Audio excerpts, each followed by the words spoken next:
Kalau Sabrang tadi menggambarkan syariat adalah ketika engkau naik kapal. Thariqat adalah ketika engkau mendayung kapal. Hakikat adalah ketika engkau terjun ke dalam lautan, menemukan satu mutiara. Dan makrifat adalah ketika engkau kembali ke kapal dan memegang mutiara, kemudian berpikir, akan aku apakan mutiara ini? Aku hafal kata-kata anakku. Kurang ya opo. Betapa bangganya seorang anak yang kalimatnya dikutip-kutip oleh bapaknya sendiri, di depan orang banyak dan di depan matanya sendiri. Anjane mata nih.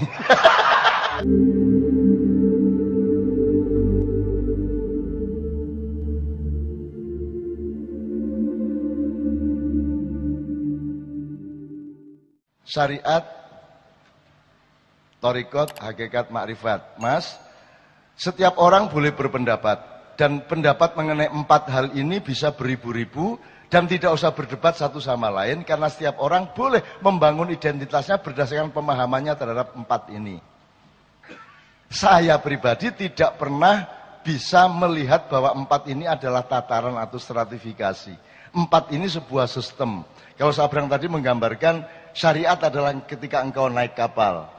Thariqat adalah ketika engkau mendayung kapal.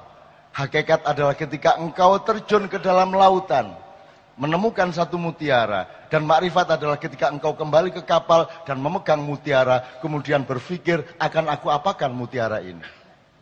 Aku hafal kata-kata anakku. Kurang ya opo. Betapa bangganya seorang anak yang kalimatnya dikutip-kutip oleh bapaknya sendiri, di depan orang banyak dan di depan matanya sendiri. Anjane mata nih.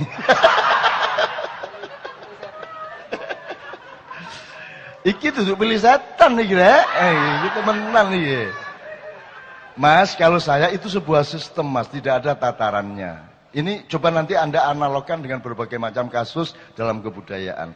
Tidak ada ono iki level syariat. Lo tidak mungkin syariat dilakukan tanpa hakikat. Dan tidak mungkin hakikat didapatkan tanpa thariqat. Dan tidak mungkin orang yang berthariqat tidak mendapatkan makrifat. Makrifat itu sederhana. Dari tidak tahu menjadi tahu itu makrifat. Itu ngono tok. Gak angel-angel. Kon gurung tahu mangan sambel, arek umur mulai kelas 5 SD mulai jajal-jajal sambel, maka dia bermakrifat terhadap rasa pedas. Karena rasa pedas tidak bisa dijelaskan. Tidak ada ilmu apapun, dosen manapun, profesor dokter manapun yang bisa menjelaskan pedas itu opo, ya opo, gak iso jelasno. Kudu kok kudu kok dilat iku lombok. Gitu loh teman sekalian. Ya napa Mas, sampean katin duwe anak bupati ta mbambung ae. Wis bapak mbambung ae wis. Iku sapa gawe teori ngono iku pian arek-arek iku wong Jawa akale karo-karuan.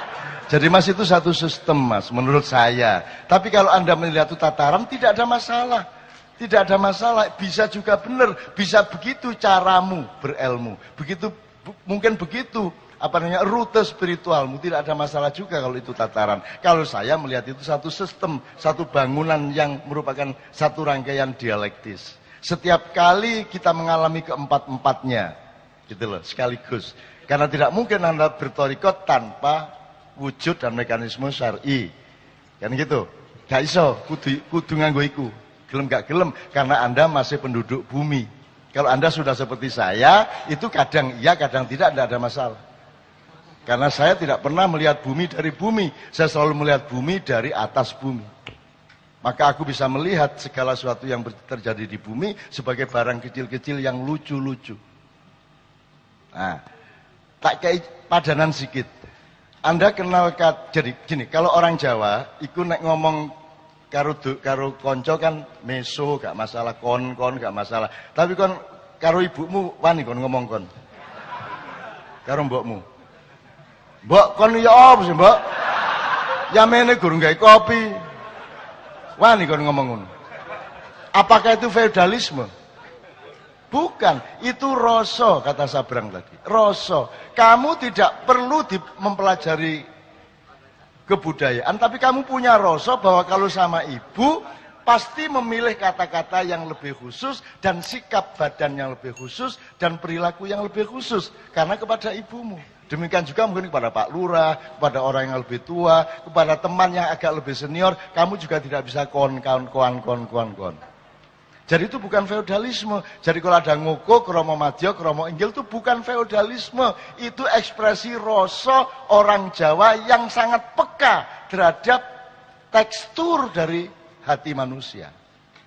Ya, jadi sekali lagi bukan feodalisme. Jadi nek ana wong ngomong Jawa feodal, iso mbantah saiki kon. Ngono ya. Itu. Dan Anda sarankan gak usah wong luar Jawa ndak usah belajar bahasa Jawa timbang ngelu dhewe. Iki Kiai Kanjeng kepethuk wong Suriname ndek Londo. Sing wong Jawa Suriname iku senengane iku nggodha. Jadi wong Jawa ndek Suriname kan lumayan berkuasa secara sosial. Dadi nek ana negro, ana wong Latin iku diuruki cara Jawa tapi sing elek-elek. Begitu ketemu Kiai Kanjeng ana negro Suriname ngomong nang Kiai Kanjeng, kowe apik, aku apik. Ya. Kowe, iki diterusno gak enak iki. Wah, gak sekarang. TV Songo kok dibubarno iki. Siapa sing ngalami wingi iku? Oh, pik terusno apa? Kowe apik, aku apik. Nek kok terusno pik liyane apa ya? Jadi gak usah tak terusno ya. Soalnya negro iku ngomong dengan mantep. Pek mambu, wah ngono kuwi. Wah ngawur temen. Wah arek-arek nang akal. Wong Jawa ana wong duduk Jawa diwuruki cara Jawa mesti dikai beli setan niku mang. Nah, teman-teman sekalian, contoh lagi satu lagi supaya saya tidak mengatakan Anda harus merubah itu, enggak, tetap seperti itu enggak ada masalah. Ya. Misalnya gini, sudra, siapakah sudra? Katakanlah saya ambil 3. Orang mengatakan sudra itu kosakata dari Hindu, seta. Ojo, kon itu belajar sejarah. Sebelum ada Hindu sudah ada kata sudra. Sebelum ada NO sudah ada tahlil. Jadi jangan terus mengatakan, oh nek tahlilan mesti wong NO. Gak, NO iku sing gandol tahlil. Duduk tahlile iku melok NO, ojo kualik kon. Gitu loh, Rek. Sadurunge wong NU lahir tahun 26 sudah tahlilan berabad-abad. Nah, sudra itu tidak ada hubungannya sama Hindu meskipun dipakai oleh kosakata penjelasan teologi Hindu. Jadi katakan 3 ya, sudra, satria, brahmana. Itu sebenarnya bukan soal level dan stratifikasi. Itu soal fokus. Kalau orang fokusnya adalah harta benda dan keduniaan, dia sudra. Dia boleh sholat rajin, boleh naik haji, boleh suka sodakoh, boleh infak, boleh apa, boleh bikin masjid. Tapi kalau niatnya adalah harta benda dan keduniaan, dia adalah sudra. Misalnya kemarin kita acara di Klaten, ada desa sumber air yang sangat makmur dan minta kepada kami, Kiai Kanjeng, syukuran dan mengingatkan penduduk, tolong bersyukur para penduduk di desa itu supaya Allah memberi nikmat lebih besar. Terus aku kondo kalimat terakhir itu agak setuju. Wes ta nek kate bersyukur ae. Wong Gusti Allah mesti nambahi kok. Tapi nek kate kok niat-niati kok Gusti Allah malah ngurangi. Wis tak berbuat baik tok ae wis, bersyukur tok ae. Aja adik supaya ngono to. Ayo setor 1 juta supaya ngono to. Ayo sembayang di Ka'bah supaya niku lho.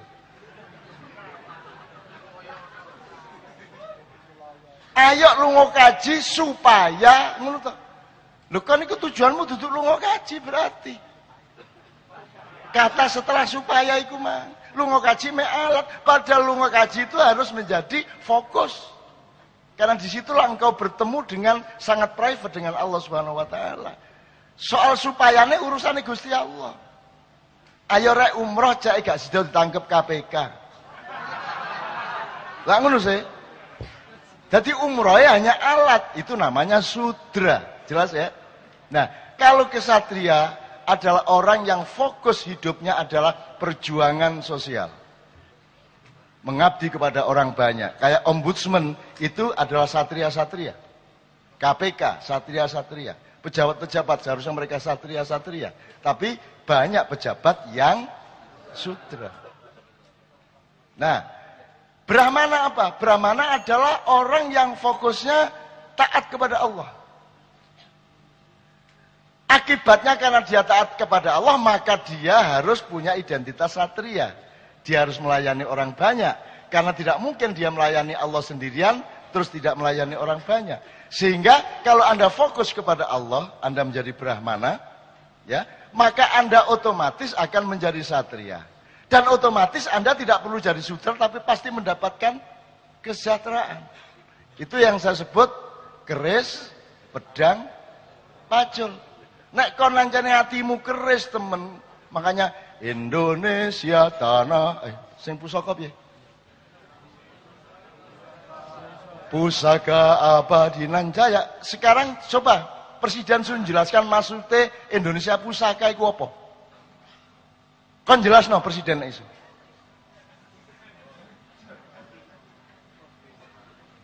Makanya ndolek presiden iku sing hati-hati. Aku wis duwe definisine wis duwe. Aku wis ketemu tetesan kecil. Presiden kita nanti harus sak kata iku tok wis cukup untuk dandani Indonesia dan membuat dunia takzim kepada kita. Sopo ae kate mlebu macam-macam, nggih kene gak cewek pisan. Nek dengan satu kata itu beres masalah. Tapi gak tak kandakno awakmu. Engko sik. Aku biarkan dia di dalam sunyi di balik daun-daun. Ini ya. Sekarang saya tanya sama Anda. Anda kesini tidak ada gunanya kalau Anda bersikap sebagai sudra. Ya toh? Tapi kalau Anda dari satria masih lumayan. Tapi kalau mau lebih sip lagi dan lebih terjamin lagi, jadilah Brahma. Berpikirnya pelayanan kepada Allah, ketaatan kepada Allah, maka Anda pasti harus taat, harus melayani sesama manusia. Tidak mungkin Anda taat kepada Allah tanpa rahmatan lil alamin. Kan jelas logikanya. Gitu loh teman sekalian. Nah, dengan begitu teman yang soal syariat, thariqat, hakikat, ma'rifat tadi, tolong itu menjadi wacana saja, tidak perlu Anda merubah apa yang sudah Anda lakukan dan Anda pahami. Kalau Anda bertanya, apa yang harus dilakukan oleh orang ma'iyah? Menurut ya? Yang harus dilakukan orang ma'iyah adalah menanyakan kepada dirinya apa yang harus dilakukan oleh orang ma'iyah.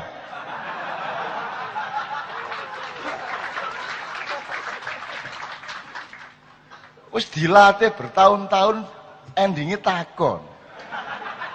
Kon iku cak iso jawab padakne.